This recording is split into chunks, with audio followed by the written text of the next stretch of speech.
Olá, pessoal, sejam muito bem-vindos. Hoje a gente vai conversar sobre um assunto que é, sem dúvida, uma das chaves para entender o tratamento do câncer hoje em dia. E olha, todo esse material é uma iniciativa do Dr. Rafael Amaral de Castro e da Neo Access, pensado para trazer informação de qualidade de um jeito fácil de entender. Então, vamos lá mergulhar nesse universo? Para começar, vamos usar imaginação.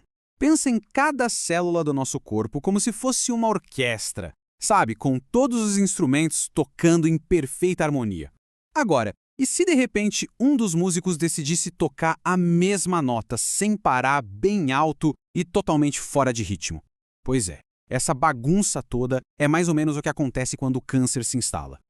E quem é o maestro que rege essa orquestra toda? Bom, um dos principais maestros, ou melhor, uma das principais vias de comunicação dentro da célula, tem um nome que parece complicado. Via PI3K/AKT/emitor. Mas calma, a gente vai descomplicar isso juntos. Pensa nela como se fosse a principal avenida que controla todo o trânsito e as decisões importantes dentro da célula.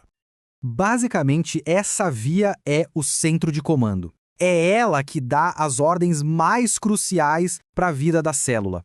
Ela diz, ei, agora é hora de crescer, ok, pode se dividir. E, o mais importante, você precisa sobreviver. É uma engrenagem fundamental para o nosso corpo funcionar direitinho. E numa célula saudável, essa via funciona com uma precisão de relógio suíço. Ela sinaliza para o crescimento na hora certa, gerencia a multiplicação para a gente renovar nossos tecidos, controla como a energia gasta e garante que cada célula viva o tempo que tem que viver. Tudo no equilíbrio perfeito, como uma sinfonia executada com maestria. O grande problema começa quando essa orquestra desafina. No câncer, a via PI3K fica completamente desregulada. É como se o maestro perdesse a batuta e cada músico começasse a tocar por conta própria, num barulho caótico e sem fim. A diferença é brutal. Numa célula saudável, os sinais são supercontrolados. Já na célula com câncer, é como se o interruptor ficasse travado na posição ligado o tempo todo. E o resultado? Um crescimento sem freio, uma sobrevivência que não deveria acontecer e, pior, uma resistência aos tratamentos. A célula do câncer basicamente vira uma rebelde que não obedece a mais nenhuma regra. Mas por que isso acontece, afinal? Na maioria das vezes, a culpa é de erros genéticos, de mutações. A mais comum acontece num gene chamado PIK3CA. Outras podem ser no AKT1. E tem mais uma causa bem importante, a perda de um gene chamado PTEN, que funciona como o freio de mão dessa via. Imagina um carro sem freio, acelerando sem parar, é exatamente isso. A via vira o motor do tumor. E olha, isso não é algo raro, viu? Para a gente ter uma ideia do tamanho da importância disso, em um dos tipos mais comuns de câncer de mama, aquele com o receptor hormonal positivo e R2 negativo, quase 40% dos casos tem essa mutação no PIK3CA. Isso mostra o quanto essa via é um personagem central nessa história. A ótima notícia é que a medicina evoluiu muito e hoje a gente tem ferramentas para encontrar esses defeitos de fabricação. É aí que os testes genéticos entram em campo. Identificar exatamente onde está o erro é o primeiro passo e talvez o mais importante para um tratamento direcionado e muito mais eficaz. O processo é bem sofisticado, mas a ideia é simples. Primeiro, se coleta uma pequena amostra do tumor, ou, hoje em dia, até uma amostra de sangue no que a gente chama de biópsia líquida.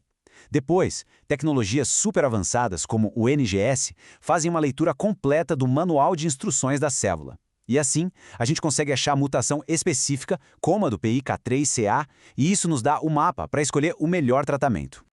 Ok, a gente achou o problema. E agora, como consertamos? É aí que entram as chamadas terapias-alvo. Elas são como novos maestros super especializados que sabem exatamente qual músico está desafinado. Elas vão lá e silenciam aquele sinal errado que está impulsionando o câncer e, o melhor, sem atrapalhar tanto as células saudáveis ao redor. No câncer de mama, por exemplo, já temos medicamentos que são verdadeiros especialistas. Eles atuam em pontos diferentes dessa avenida de comunicação. O alpelisib, por exemplo, age bem no comecinho da via, na proteína PI3K. Já o capivasertib atua no passo seguinte, na AKT. E o everolimus age mais para o final, na MTO. Todos eles passaram por estudos clínicos gigantescos que mostraram que, ao mirar no alvo certo, eles conseguem controlar a doença de uma forma muito mais inteligente. E a história não para no câncer de mama, não. A importância dessa via é tão grande que ela também é um alvo central em vários outros tumores. Um excelente exemplo é o tipo mais comum de câncer de rim, o carcinoma de células renais claras. Nele, essa mesma via, superativada, é uma das principais responsáveis pelo avanço da doença. E para o câncer de rim, medicamentos como o tensirolimo e o everolimo, que bloqueiam aquela proteína MTRO lá no final da via, são peças fundamentais do tratamento. Eles ajudam a frear o crescimento do tumor e melhoram muitos resultados para os pacientes, principalmente nos casos mais avançados. E tudo isso nos leva a um futuro que de verdade é muito animador. A ciência não para, e o grande objetivo agora é criar tratamentos ainda mais inteligentes e personalizados. É transformar a luta contra o câncer numa verdadeira sinfonia de esperança. O caminho pela frente é bem claro. A pesquisa está focada em criar drogas cada vez mais seletivas, para acertar só no alvo e diminuir os efeitos colaterais. Também em combinar essas terapias com outras, como a imunoterapia, para criar um ataque ainda mais poderoso.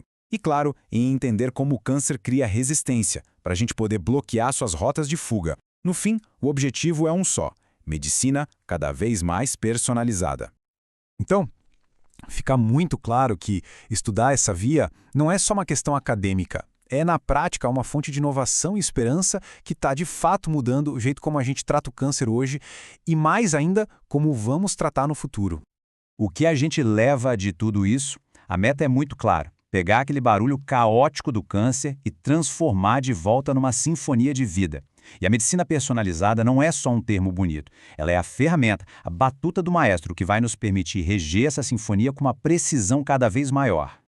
Informação de confiança é uma das armas mais poderosas que temos. Por isso, fica aqui o convite para que todos se conectem com o Dr. Rafael Amaral de Castro e com a Neo Access. É só acessar o site e as redes sociais. Muito obrigado pela companhia. Lembrem-se, estamos juntos nessa jornada.